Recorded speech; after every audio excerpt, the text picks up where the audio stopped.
Está bien, señor. Gracias.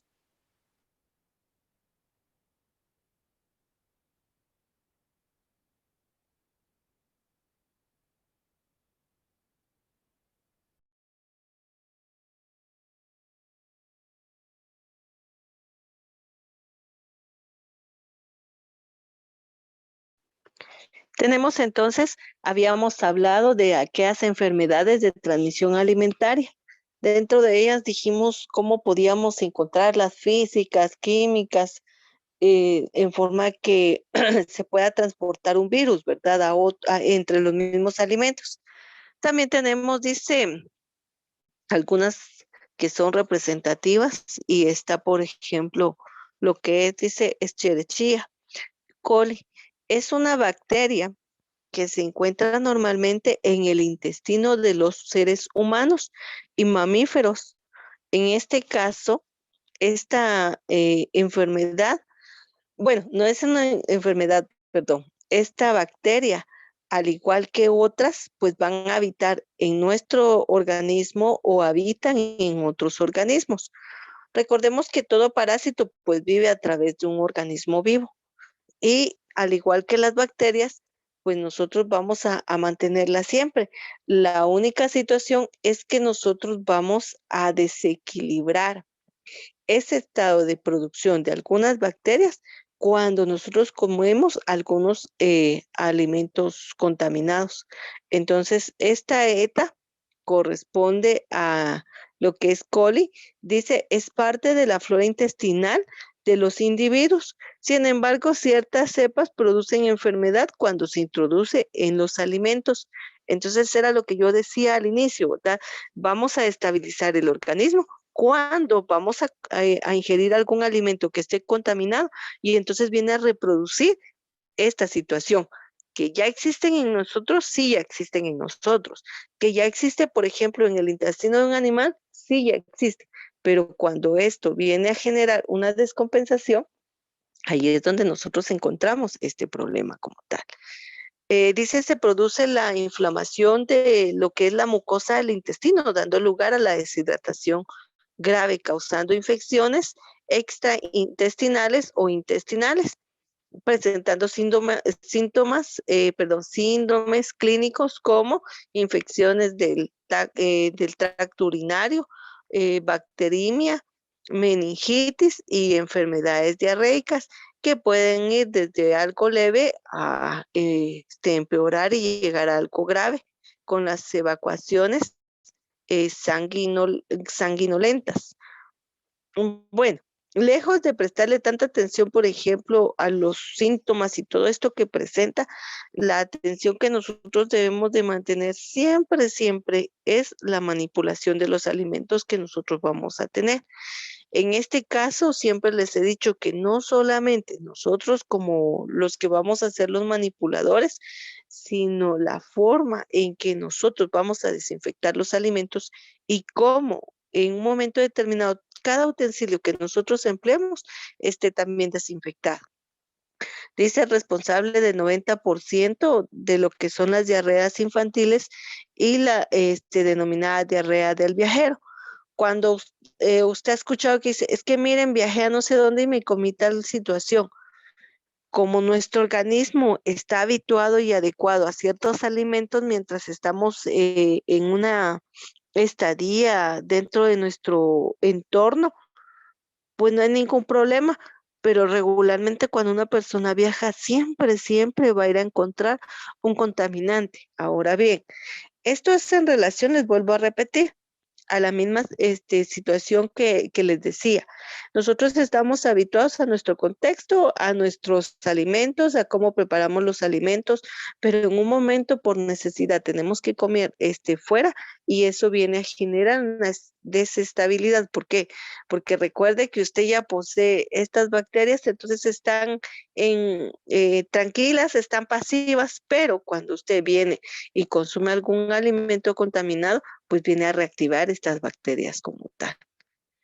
Dice modo de transmisión, ingesta de alimentos contaminados con materias fecales, agua contaminada, carnes y productos lácteos sin pasteurizar pueden ser otra causa de lo que corresponde a esta enfermedad. Por ejemplo, yo siempre les decía, ¿verdad? Que cómo entonces desinfectar la carne. Pues en sí no vamos a poderla desinfectar, pero sí vamos a poderla cocinar en un momento de una forma correcta y adecuada. Y ahí es cuando nosotros vamos a matar ciertas bacterias.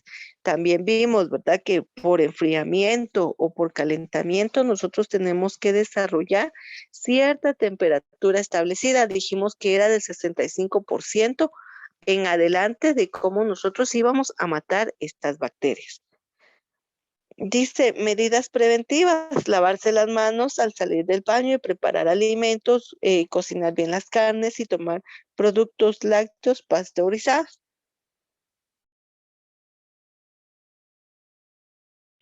Bueno, regularmente vamos a encontrar muchas situaciones. En la calle hay personas que lamentablemente es un ambiente social, van al baño y no se lavan las manos. Y ya se imaginan que ese pequeño contaminante, pues automáticamente viene a crear un desastre en el organismo del ser humano. Tenemos también, por ejemplo, la otra situación que nosotros podemos observar en las carnes. Cuando no se cocinan bien, pues automáticamente estamos generando esta bacteria. Y podemos encontrar muchos otros elementos, lo que es la mala cocción, lo que es, por ejemplo,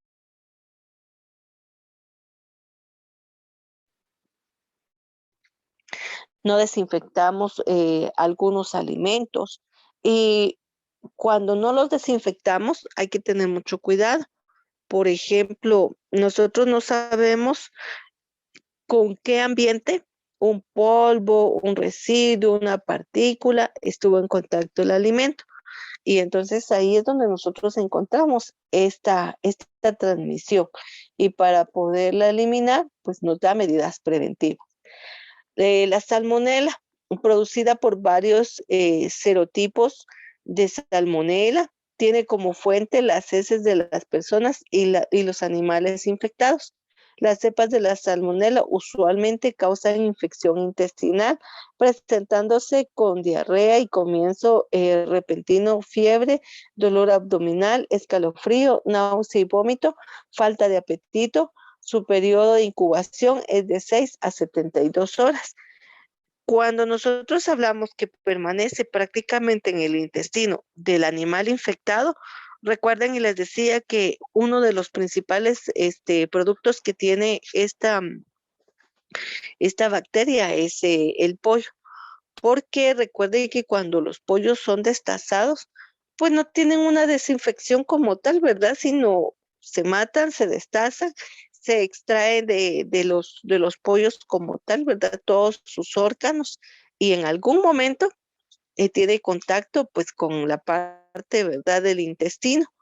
Y si esta se llega a romper, pues automáticamente ha contaminado todo. Y no es una bacteria que yo voy a lavar el pollo, ¿verdad? Y ya la eliminé. Se adhiere y permanece hasta que se eleve una temperatura. Entonces ahí se está terminando con esta bacteria. Y por eso es la recomendación que siempre les he dado. La tabla, el cuchillo, el recipiente, los utensilios que utilicemos para establecer lo que es el pollo, no la podemos asociar a otro alimento porque automáticamente estamos contaminando el resto de los alimentos. Modo de transmisión. La materia fecal de las personas contaminadas con la bacteria es una de las fuentes más importantes de contaminación. Muchos animales como el ganado bovino, los roedores, las aves, se infectan naturalmente como varios tipos de salmonela, siendo los alimentos como la carne y los huevos otra fuente de contaminación. Otras fuentes de infección pueden ser el agua contaminada, la leche, otros productos lácteos, los mariscos y las mascotas. Imagínense que en este caso estamos hablando que también el ganado bovino está expuesto que también las aves. Entonces ya nos decía, ¿verdad? Que en algunos elementos que provean de estos animales, pues automáticamente nos están transmitiendo lo que es la salmonela, por lo que tenemos que tener mucho cuidado con eso. Las medidas preventivas. La principal medida de prevención es el correcto lavado de manos luego de ir al baño, después de manipular alimentos crudos, cocer a la temperatura adecuada para destruir estos microorganismos. No comer huevos crudos, rotos o que estén con excrementos de aves, ¿verdad? Porque volvemos a repetir que son las heces de los animales que en un momento determinado nos presentan esta enfermedad como tal. ¿Alguna duda con respecto a los temas, Elena?